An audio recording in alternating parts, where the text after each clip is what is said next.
मयूरभंज जिला शालमुला जंगल में पशु पक्षी खूब सुंदर प्रयास आरंभ कर बालियापाल आजाद हिंद फाउंडेशन। धीरे धीरे दिन को दिन तापमात्रा बढ़ुथिबारु मनीष मानक पानी समस्या सृष्टि होथिबा बेले प्रत्येक दिन यार अभियोग आसुछि। मात्र जंगल में रहुथिबा पशु पक्षी माने खाइबा पाई खाद्य और पीबा पाई पानी ग्रीष्म दिन में अनेक समस्या देखा दिए, किंतु एमाने कहा पाखरे अभियोग करिवे? एमानकर अभियोग सुनिब किए? वर्तमान मनीष पाखरे टिके समय नाही काहारी कथा सुनिबाकू।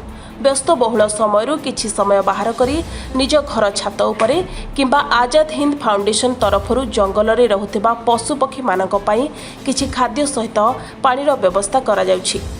आजाद हिंद फाउंडेशन रे सभापति सनातन गंगाई नेतृत्व में संपादक विश्वरंजन सेठी समेत अन्य समस्त आजाद हिंद फाउंडेशन रे समस्त सदस्य माने एणे तेणे पड़िथिबा पानी बोतल माटी सरा को गोटाई आनी सेथिरे पशुपक्षी मानक पई पीबा पानीर व्यवस्था करिसेंती।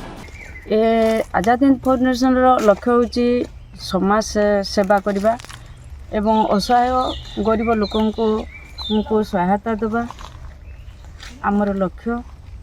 आउ निरीह पशु मानक आजिर अभिमुख्य होची निरीह पशु मानक पई आमे किछि खाद्य और पानी व्यवस्था करिछु। जो माने कि पक्षी माने प्रचंड खरारे जाई पारु नाहंती, पानी टोपाए पई से माने बसी रहउचंती, तो निजर भाषा माध्यम रे शब्द करूचंती, किंतु तांको शब्द बुझिबा पई लोक मध्य जंगल रे नाहंती। तेणु आमर सेही तांकर सेही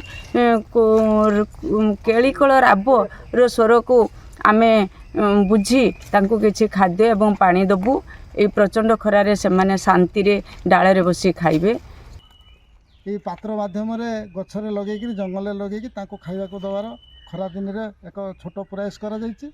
पूर्वर मध्य विभिन्न समय डाक्तरखाना रे थिबा रोगी एवं सेमानकर अटेंडेंट मानक मध्य आमर एई आजाद फाउंडेशन तरफ विभिन्न समय दिया जायछि एवं मानव सेवा ही माधव सेवा मुख्य उद्देश्य एवं आजाद हिंद गठन करिथिबा आमर सुभाष चंद्र बोसंकर